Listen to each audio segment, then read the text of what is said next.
Buenos días, hoy le vamos a hablar sobre filogénesis de la comunicación y cognición del ser humano. Como primero tenemos qué es la filogénesis.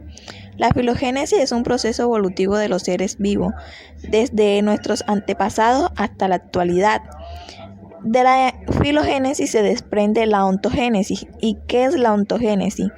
La ontogénesis es el desarrollo de un organismo desde la fecundación de un cigoto durante la reproducción sexual hasta su existencia, pasando así o terminando en la edad adulta. También podemos encontrar que la ontogénesis se puede subdividir en la ontogénesis del lenguaje, que esta es el desarrollo del lenguaje constituyendo el proceso de aprendizaje sociofisiológico único e indivisible. Con esto podemos decir que la filogénesis estudia la especie humana y la ontogénesis el desarrollo o evolución individual. De lo dicho anteriormente nos podemos preguntar qué es la comunicación humana, qué es el lenguaje y qué es la cognición.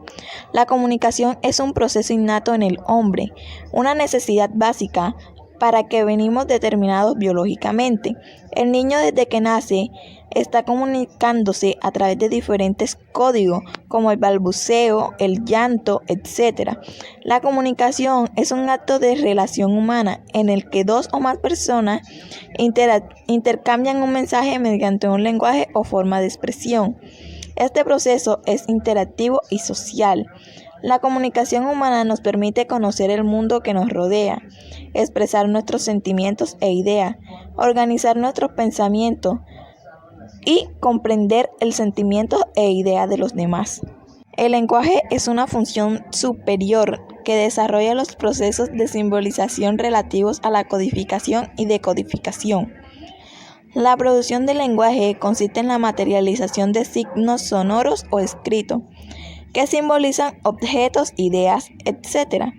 De acuerdo con una conversación propia de una comunidad lingüística, dentro del lenguaje hay diversos procesos que pueden verse afectados, como la expresión, la comprensión, el vocabulario, la denominación, la fluidez, la discriminación, la repetición, la escritura y lectura. La afectación total o parcial del lenguaje se le denomina generalmente afasia, y el trastorno relacionado con la expresión es el mutismo. El lenguaje nos sirve para comunicarnos en cualquiera de sus formas, oral o escrita. El lenguaje tiene 5 niveles de estudio que son la pragmática, la semántica, la sintaxis, la morfología y la fonética. Por último, la cognición. Esta nos permite percibir nuestro entorno, así como solucionar problemas que nos surgen durante la vida o comunicarnos con otras personas. Se puede definir como la capacidad de algunos seres vivos de obtener información de su entorno y a partir de su procesamiento por parte del cerebro, de interpretarla y darle un significado. En este sentido, los procesos cognitivos dependen tanto de las capacidades sensoriales como el sistema nervioso central. Ahora le hablaré de la prehistoria, historia y actualidad de la filogénesis de la comunicación y cognición de los seres humanos. En la prehistoria hablamos de la evolución que tuvieron los australopithecus hasta convertirse en Homo. Esto se dio gracias a la evolución que ellos tuvieron por las necesidades que se les presentaron. A medida de que ellos emprendieron un largo viaje, que caminaron miles y miles de kilómetros y pasaron ríos y mares para buscar lugares donde refugiarse, ya que a medida de que ellos iban evolucionando no solamente cambiaban sus rasgos físicos, sino también cognitivos. El clima les afectaba porque les daba mucho frío. Empezaron a tener necesidades como en la alimentación, así ellos empezaron a crear herramientas para pescar, para cultivar y para hacer su propio alimento, como fue el fuego. También crearon elementos para viajar, como los barcos, etc. Su cerebro fue evolucionando y así pudieron hacer medios para comunicarse, como por ejemplo utilizar el humo para saber dónde estaba el uno del otro. Ellos aprendieron a utilizar y expresar sus sentimientos y emociones a los demás. Esa fue la evolución que ellos tuvieron. En la historia, nuestros antepasados ya se habían desarrollado por completo, pero surgieron nuevas necesidades. Así, ellos empezaron a escribir en paredes para comunicarse con los demás. Así le daban a entender que ese territorio era de ellos o podía ocurrir un peligro allí. Luego empezaron a escribir en las piedras. Posteriormente crearon el papiro, crearon los símbolos matemáticos, hasta llegar a la actualidad que escribimos en papel. En la actualidad, el hombre no solamente ha inventado objetos para facilitar la comunicación, sino también el desplazamiento. Iniciamos anteriormente, las personas no solamente se comunicaban verbalmente, también tenían la posibilidad de comunicarse por medio de cartas, las cuales demoraban mucho en llegar, días o meses, hasta incluso podían llegar a demorar años. Lo mismo pasaba con los viajes. Podía demorar una persona en llegar a otro lugar meses, años, semanas, días, porque era muy difícil. Actualmente, para viajar a otro lugar nos demoramos aproximadamente de media hora, horas o pocos días, no como antes. Luego inventaron el teléfono, que solamente una sola persona podía tenerlo y todos iban a esa casa a comunicarse con los familiares. Actualmente todos contamos con un teléfono y podemos comunicarnos fácilmente con la otra persona a través de redes sociales o por videollamada. Luego inventaron los computadores, que nos sirve también para comunicarnos con otras personas, para hacer trabajo y todo lo que queramos hacer. Naturaleza de la comunicación y cognición. Durante el proceso de gestación, el ser humano a nivel genético desarrolla todos los órganos que tienen que ver con la comunicación y cognición. Pero pueden haber muchos factores que pueden impedir que esos órganos se desarrollen con excelencia, y eso va a traer como consecuencia que el niño no pueda desarrollar su comunicación y cognición. A continuación, le vamos a hablar de los factores etiológicos que afectan la comunicación humana en las etapas peri y postnatal. Etapa prenatal. En la etapa prenatal, la mala alimentación de la madre y la hipertensión arterial pueden traer como consecuencia la malformación del oído. El alto consumo de café más el uso de aerosol puede traer como consecuencia que el niño nazca con labio fisurado. El consumo de alcohol, tabaco y drogas psicoactivas trae como consecuencia déficit auditivo. Enfermedades infecciosas. Hay algunas enfermedades infecciosas como toxoplasmosis, rubiola, sífilis y herpes, las cuales pueden traer como consecuencia pérdida auditiva, retraso, parálisis cerebral o discapacidad intelectual. Y por último tenemos la preeclampsia y eclampsia, que pueden traer como consecuencia la muerte materna o la muerte del niño. En la etapa perinatal es el espacio de vida del bebé, que va desde la semana 28 de gestación al séptimo día de vida fuera del útero materno. En los factores etiológicos que influyen durante este periodo de tiempo en el desarrollo del bebé encontramos la prematuridad. La mayoría de las veces se asocia a una incapacidad del útero para retener el feto. Problemas respiratorios. Ocurre en los bebés cuando los pulmones no se han desarrollado totalmente. Bajo de peso al nacer. La causa más frecuente de tener bajo peso de nacimiento es haber nacido antes de cumplir las semanas indicadas, lo que habíamos hablado anteriormente, la prematuridad. También encontramos la asfixia perinatal. La asfixia se produce cuando el bebé no recibe todo el oxígeno que necesita antes y durante su nacimiento. Los problemas metabólicos. Las enfermedades metabólicas de la madre gestante pueden influir negativamente en la descendencia, o sea, el bebé. La hiperbilirrubinemia es una sustancia amarilla en el cuerpo. Se produce cuando reemplaza los glóbulos rojos.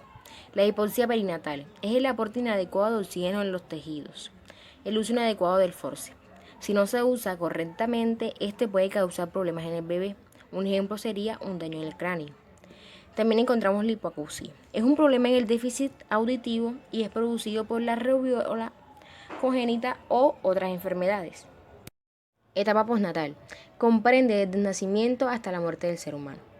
En los factores que influyen podemos encontrar las convulsiones febriles.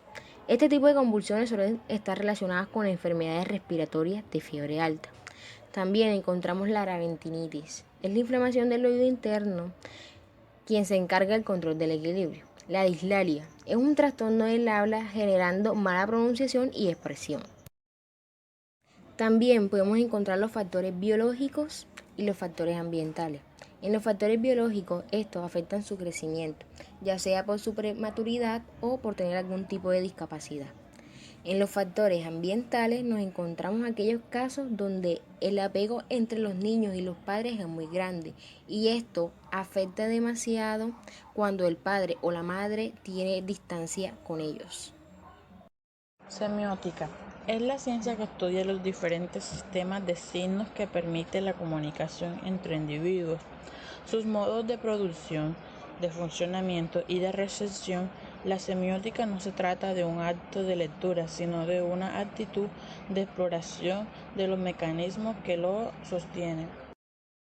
La semiótica se encuentra dividida en diversas clases que son la semántica, estudia las relaciones que existen entre significantes y significado, es decir, el significado de las palabras, de los anuncios y de las oraciones.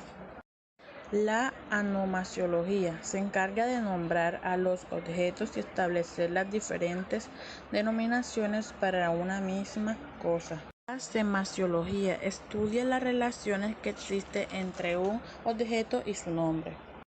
La pragmática se encarga de estudiar las relaciones entre significantes y usuarios, es decir, de que emplean los seres humanos los diferentes signos a la hora de comunicarse.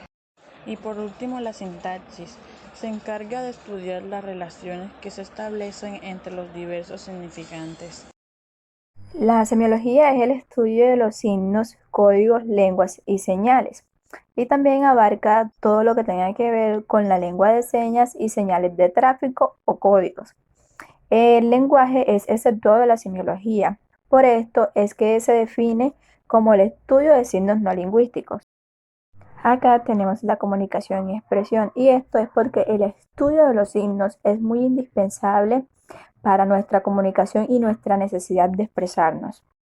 Por otro lado, la semiología también es importante para establecer las diferencias entre signo, índice, icono, símbolo y señales, porque también cuando una persona desea comunicarse, busca la forma más adecuada para que la otra la entienda, busca la forma de expresarse. Estas formas pueden ser por medio de gestos, la escritura, del habla, dibujos, entre otros. Bueno, el referente es el signo, gesto o la expresión que quiere transmitir la persona. Y la representación es cómo interpreta el otro el mensaje que le dan. Tenemos las características que es la arbitrariedad, linealidad, mutualidad e inmutualidad. También se cuenta con unas ramas como la clínica, que es el estudio de signos en los cuales se manifiestan las enfermedades. La zoosemiótica, que es el intercambio de señales entre los animales. Está la estética, que es la que estudia los niveles de lectura en las obras de artes de diversas técnicas o disciplinas, entre otras. Cabe destacar que la semiología es indispensable para nosotros como fonoaudiólogos porque compete también en el ámbito de la lengua de señas y es de gran importancia para nosotros. Lenguaje. Llamamos lenguaje al medio de comunicación formado por un sistema de signos arbitrarios codificados que nos permiten regenerar la realidad en ausencia de esta. Cada signo está formado por un significado y un significante. El lenguaje debe ser social y puede ser oral o escrito. Teoría lingüística según Noam Chomsky. Esta teoría nos dice que los seres humanos nacemos con la capacidad innata para hablar y a partir de eso se dice que la adquisición del lenguaje durante la infancia puede ocurrir por la capacidad que tenemos de reconocer y asimilar las estructuras básicas del lenguaje. Teoría conductista según Bruce Frederick. Esta teoría nos dice que la conducta lingüística es una más de las conductas del hombre y que el lenguaje se adquiere por los estímulos externos. Esta teoría se basa en que si existe un estímulo, de igual manera existirá una respuesta, y que el resultado es la interacción del individuo con el medio en que lo rodea. Teoría del determinismo lingüístico. Según Benjamin Lepp, dice que el lenguaje determina el pensamiento y que el lenguaje es un complejo símbolo que refleja todo el ambiente físico-social en el que se coloca un grupo. Teoría genética sociocultural. Según Alexander Luria, dice que el lenguaje es un producto de las experiencias socioculturales del ser humano. Él sostiene que los animales y los seres humanos son homólogos, porque la actividad es diferente, ya que la actividad del ser humano es consciente y la del animal es mecánica. Cognición. La cognición es la capacidad del ser humano para conocer por medio de la percepción y los órganos del cerebro, es decir, la capacidad que tenemos para procesar la información a partir de la percepción, los estímulos que nos llegan por las experiencias que vivimos del mundo exterior a través de los sentidos. Teoría del desarrollo cognitivo según Piaget. Dice que el desarrollo es un proceso inherente, inalterable y evolutivo. Dentro de este proceso existen varias etapas. Él sostiene que el pensamiento y el lenguaje se desarrollan por separado, ya que la inteligencia se desarrolla desde el nacimiento. Teoría sociocultural según Lev Vygotsky. Sostiene que los niños desarrollan su aprendizaje mediante la interacción social y va adquiriendo nuevas y mejores habilidades cognitivas como proceso lógico de su inmersión a un modo de vida. Dice que el lenguaje se origina primero como medio de comunicación entre el niño y el adulto. Teoría del aprendizaje por descubrimiento según Brunner. Esta teoría se caracteriza por promover a la persona para que adquiera conocimientos por sí mismo. Brunner considera que los estudiantes deben aprender mediante el descubrimiento guiado, que tiene lugar mediante la exploración motivada por la curiosidad, para así poder adquirir conocimientos y enriquecer la vida, para así poder desenvolverse en las actividades que tiene en la vida diaria.